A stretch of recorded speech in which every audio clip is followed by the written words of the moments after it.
All right.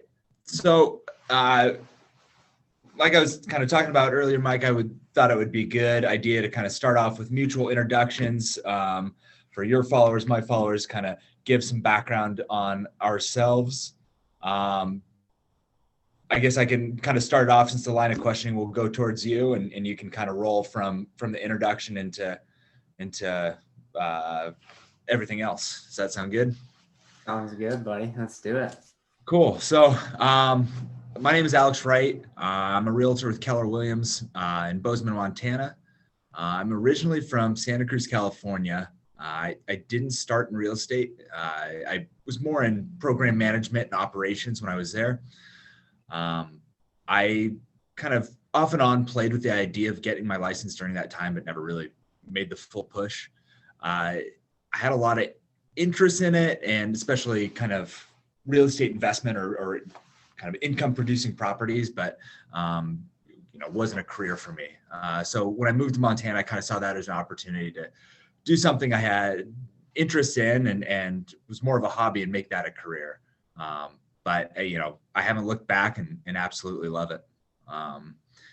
It's been a lot of fun and definitely takes a passion of mine, and I get to do it every day. So that's pretty cool. Yeah. So I'll kind of hand it over to you, give a little background, and then we can kind of go into what led you down wanting to specialize in hunting land.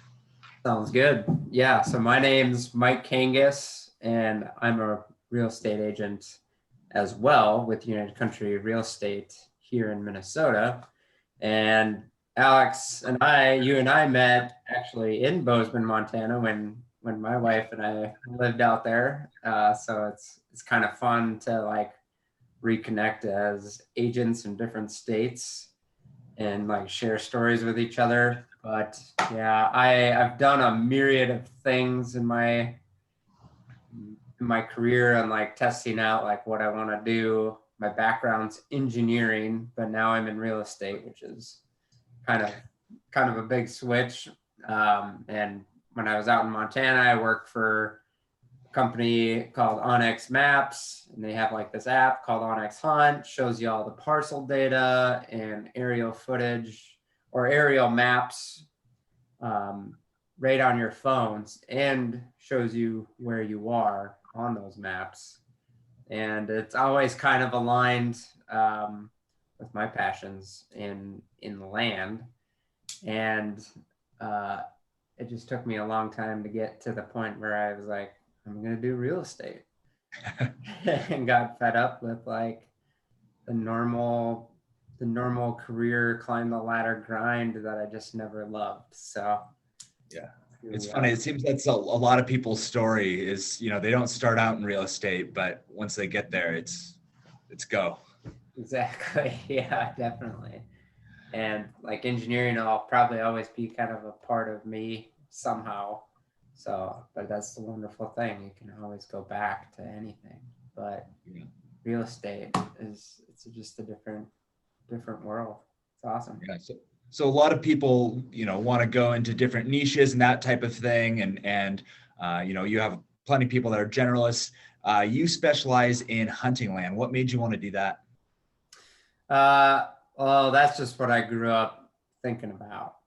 Like I grew up in the back 40, always playing on the land, building trails, planting food plots, always watching deer on the trail cameras. Like that was my life ever since I could just head out on the 4-wheeler by myself. And, when I jumped into real estate, my wife and I are in the investing side of things as well.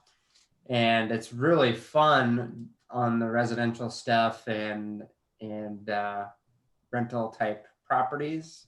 But I was like, if this is something I really want to enjoy and have fun just creating stuff and helping people that are like-minded, I'm going to do what I love. So I was like, I'm going to go all in on hunting land and that rural real estate type of model and just really be a service to those individuals that are looking for that type of stuff.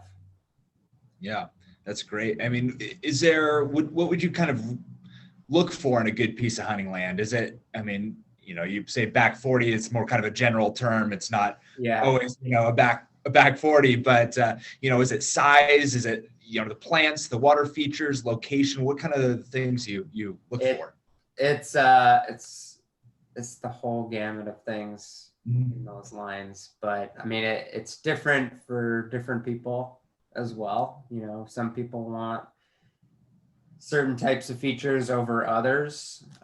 For me, as like an obsessed whitetail hunter, I'm always thinking of like, is there good cover?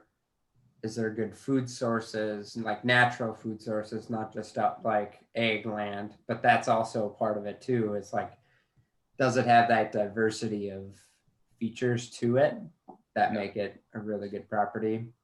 But I think it's a personal opinion too on like what people really want out of their property, because that's their legacy. They want to build that into what they see it as one day. Right.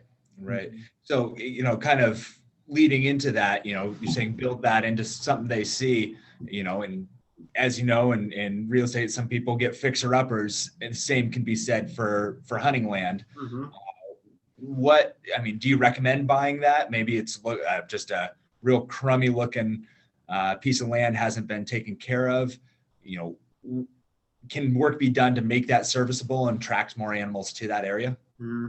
Well, I think that could be personal benefit or investment benefit there. I think a lot of people get fixed on, and you might see this in just like the residential side too. I'm like, it's got to be this certain way, but you can always do certain things yourself that will actually make it way better.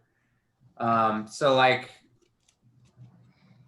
it's part of what I do is really try to create like what could be done to that property, so someone can see past those obstacles, because I think a lot of people see a certain obstacle and say, I don't want that, which there's certain things you can do in terms of like making better access to the property, or adding different food, or just managing the land better so you can get better results with wildlife, or just enjoying it with recreation and being able to use the whole property. So there's definitely opportunities in terms of like finding that raw chunk of land, because then you can actually get it on that lower end dollar, and that actually adds value to your land later as an investment, or just more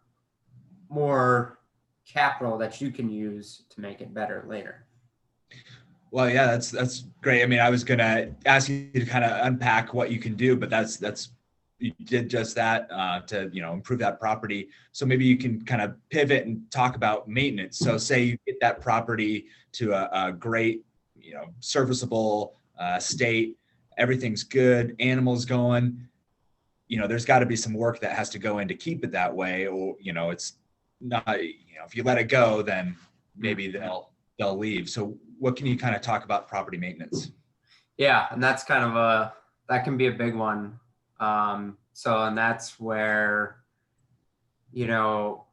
by leaving a piece of land go and not maintain it, can be a heck of a lot more work later to get it back up so you could still use trails and stuff. But it's a yearly thing, just in terms of like, depending on where the trails are and what kind of features and type of land it is, you're going to always have to like mow and maintain those trails probably every year. There's not really like cut your trail once and move some sticks a couple of times and then you're good. It's always that continually improving that.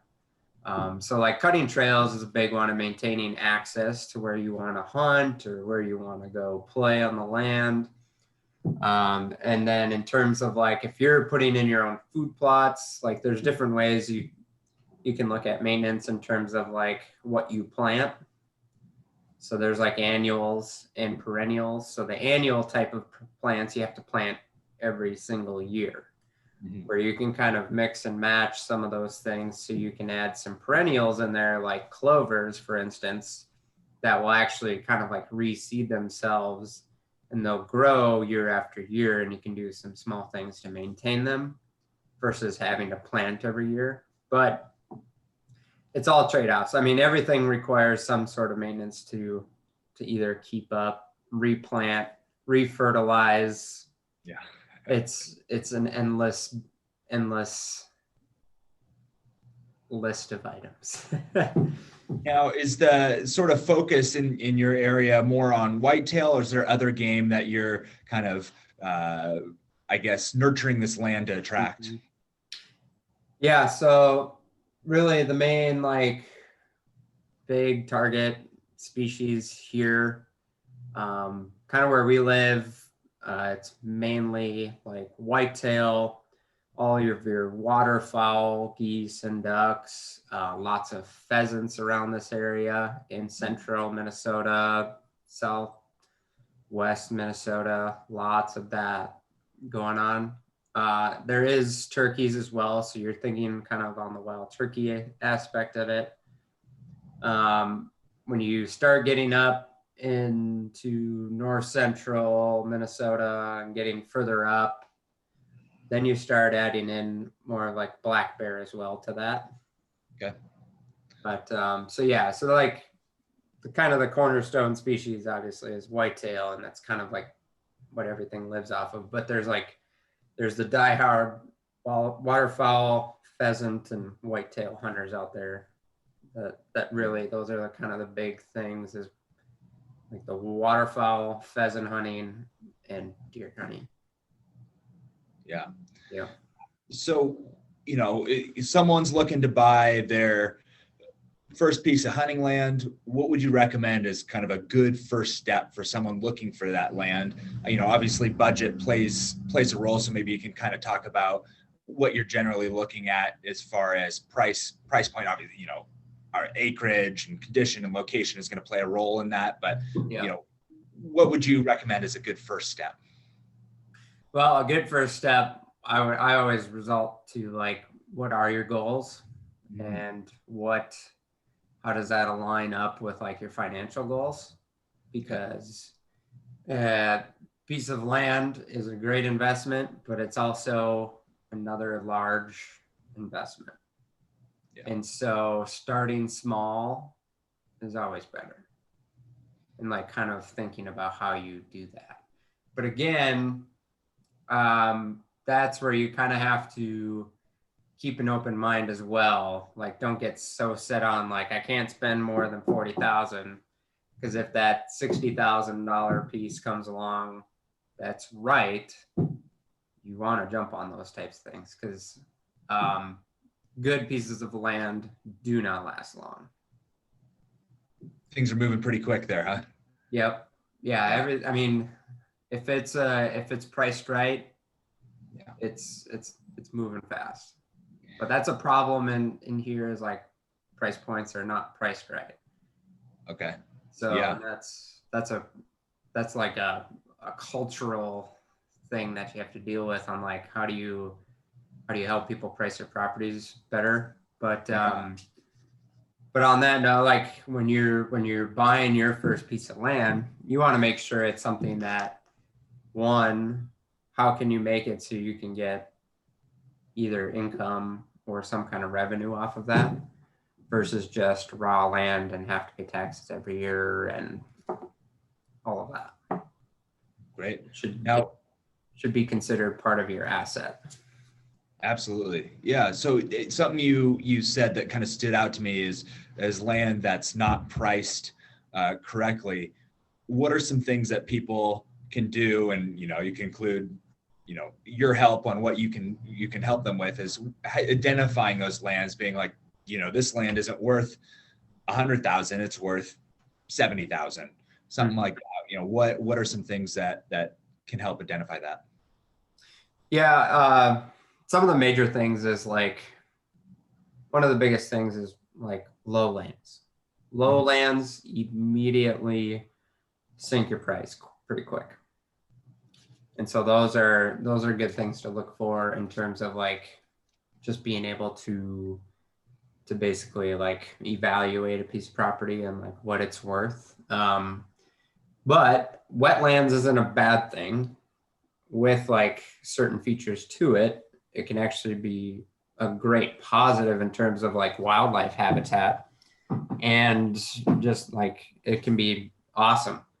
But what I see a lot is there's these like 80 to 120 acre chunks for sale, but you can't get to the back half of the property. So you literally can't even use half of your property. So that's a big, like, people see that and they're like, I don't want that. Yeah. Yeah. So now that would be more of because it's kind of a marshier area and you can't access it that way, or Yeah, exactly. And Gotcha. that one can be tough in terms of like improving access too. Yeah. I mean, there's some things you could do, but you probably end up spending too much money to do it. Sure.